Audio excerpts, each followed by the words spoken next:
आज हमारे बीच हैं ब्रज क्षेत्र बीजेपी के अध्यक्ष दुर्विजय सिंह साक्य जी, जो कि एटा में आए हैं। उन्होंने पार्टी की बैठक ली है। आइए उनसे पूछते हैं क्या कुछ संदेश देना चाहते हैं। आज उन्होंने यहाँ बैठक की है। देखिए, भारतीय जनता पार्टी हर वर्ष की भांति इस बार भी 15 अगस्त स्वतंत्रता दिवस से पहले पूरा एक पखवाड़ा तक हम लोग हर घर तिरंगा अभियान चलाने वाले हैं। इस हर घर तिरंगा अभियान के तहत हम लोग 3 प्रकार के कार्यक्रम करेंगे, जिसमें पहला है हर विधानसभा में एक बड़ी तिरंगा यात्रा का आयोजन हम सब लोग करेंगे। इस तिरंगा यात्रा की तिथियां 12 और 13 अगस्त हैं।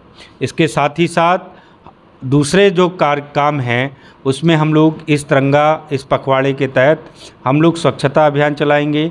जिस स्वच्छता अभियान के तहत जो महापुरुषों की मूर्तियां हैं, जो शहीद स्मारक स्थल हैं, उन सभी शहीद स्मारक स्थलों पर स्वच्छता अभियान चलाकर वहां माल्यार्पण कर ऐसा स्वच्छता अभियान चलाने का काम करेंगे। तीसरा जो काम है, इसी में हम सब जानते हैं 15 अगस्त से पहले 14 अगस्त को देश का विभाजन हुआ। इस विभाजन में हजारों लाखों लोग घर से बेघर हो गए, लाखों लोगों की हत्याएं हो गईं। तो ऐसी विभाजन की विभीषिका दोबारा ना आए और आने वाली पीढ़ी सावधान रहे, इसलिए विभाजन विभीषिका स्मृति दिवस के काले दिवस को हम लोग मनाने का काम करेंगे, जिसमें एक विचार गोष्ठी करेंगे। साथ ही साथ मॉल जुलूस का भी निकालेंगे। तो ये विभाजन विभीषिका, स्वच्छता अभियान और 15 अगस्त को हर घर पर तिरंगा लगे, इसको लेकर हम लोग लोगों में जागरण चलाएंगे। 12, 13, 14 की तिथियों में हम लोग घर घर संपर्क कर घरों पर तिरंगा फहराने का आह्वान करेंगे। ये हमारा हर घर तिरंगा अभियान है, जो पूरे 1 सप्ताह चलेगा। इसकी तैयारी के निमित्त आज मैं एटा आया हूँ। दुर्विजय सिंह जी, अभी लोकसभा के चुनाव हुए हैं देश में और आपकी पार्टी को अपेक्षित सफलता नहीं मिली है। 400 पार का नारा दिया गया था। क्या इसमें, जैसा आपने पहले भी कहा है, कुछ देशद्रोही शक्तियों का हाथ था या बाहर से कुछ फंडिंग हुई है जिससे ये आपका चुनाव प्रभावित हुआ? देखिए, इस चुनाव में मैं निश्चित रूप से कह सकता हूँ, मैं स्वयं भी चुनाव लड़ा था, कि देश विरोधी शक्तियाँ भी इस चुनाव में सम्मिलित रही हैं।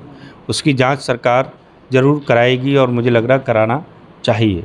साथ ही साथ जो विपक्ष ने एक झूठा नैरेटिव यहाँ आरक्षण, संविधान, इस सब का फैलाया था, वो भी इसमें एक प्रमुख वजह थी। लेकिन आज लोगों को समझ में आ रहा है और इस चुनाव में देश विरोधी ताकतें भी शामिल नहीं हैं। जैसा कि आपने कहा कि एक झूठा नैरेटिव फैलाया गया, खासतौर से संविधान बचाओ और आरक्षण बचाओ को लेकर, तो आपकी सरकार थी प्रदेश में और देश में, केंद्र में, तो आप क्यों नहीं इसका काउंटर कर पाए? आपके पास पूरा सूचना तंत्र था, सारे आपके पास एजेंसियां थीं। कहाँ चूक हुई कि आप उनके काउंटर नहीं कर पाए, उनके भ्रम को जवाब नहीं दे पाए?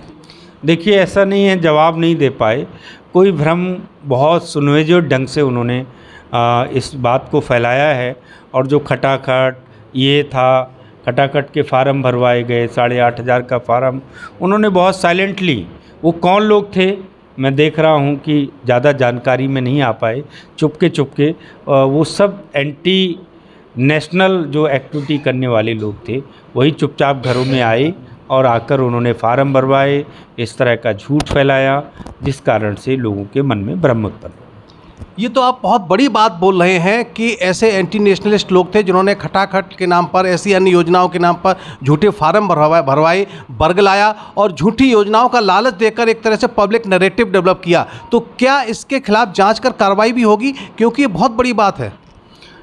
निश्चित रूप से सरकार को ये ज़रूर करना चाहिए और मुझे लग रहा है कि सरकार इसका संज्ञान जरूर लेगी।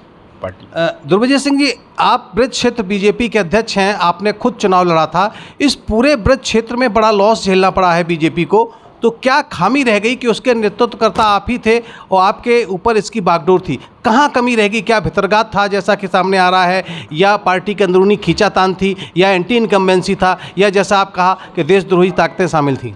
देखिए, पार्टी की एंटी इनकम्बेंसी तो नहीं थी, मैं निश्चित रूप से कह सकता हूँ एंटी इनकम्बेंसी जब होती है तमाम जगह विरोध प्रदर्शन ये सब होता है और ऐसा कोई ख़राब प्रदर्शन बीजेपी का नहीं रहा है। हम जो सीटें हारे हैं ब्रज में वो बहुत मार्जिन से सीटें हारे हैं। आंवला में हम केवल 7,000 वोटों से चुनाव हारे हैं। मैं खुद 34,000 वोटों से चुनाव हारा हूँ। एटा में भी संदीप जी 21,500 से चुनाव हारे हैं। कोई ऐसा नहीं है कि हमारा सफाया हो गया हो। सीटें हारी हैं, छोटी मोटी हमारी भी कमियां संगठन में जो रही हैं उन कील कांटों को हम लोग दुरुस्त करने का काम करेंगे। एक बहुत बड़ा मुद्दा भितरघात का रहा, खुलकर भितरघात किया गया कई कंस्टिट्यूंसी सीटों में और इसकी रिपोर्ट आपके जो राज्य स्तरीय संगठन है या केंद्र स्तरीय संगठन वहाँ तक गई, तो क्या भितरघातियों पर कार्रवाई होगी? क्या आपके इनपुट्स हैं? अगर कहीं ऐसा आएगा, कोई सबूत के सहित अगर कोई चीज़ ऐसी आएगी तो निश्चित रूप से कार्रवाई होगी। आगे 10 विधानसभा सीटों पर उपचुनाव है, क्या तैयारियां हैं बीजेपी की? क्योंकि जो सपा और कांग्रेस गठबंधन है वो भी दावा कर रहे हैं कि 10 की 10 जीतेंगे। आपका क्या दावा है? हम लोग भी उत्तर प्रदेश में 10 की 10 सीटें चुनाव जीतेंगे। आज लोग विपक्ष के भ्रम से, उनके झूठे नैरेटिव से लोग बाहर आ गए हैं। उनको समझ में आया है कि विपक्ष के द्वारा फैलाया गया जो नैरेटिव था वो झूठा था और लोग आज उनकी सरकार की कल्पना करके, उनके समय के कानून की जो व्यवस्था थी उसको सोचकर भी लोगों को हैरान हो रही है। हम लोग निश्चित रूप से 10 की 10 सीटें जीतेंगे। ब्रज में 2 सीटें हैं, खैर और करहल, जिसमें खैर हमारी सीट है, करहल पे समाजवादी पार्टी चुनाव जीती है। लेकिन मैं भरोसे के साथ कह रहा हूँ कि हम लोग दोनों सीटें इस चुनाव में जीतेंगे।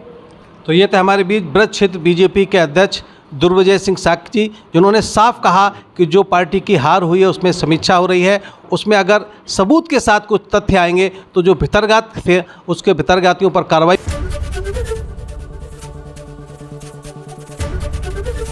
एबीपी गंगा, खबर आपकी, जुबान आपकी।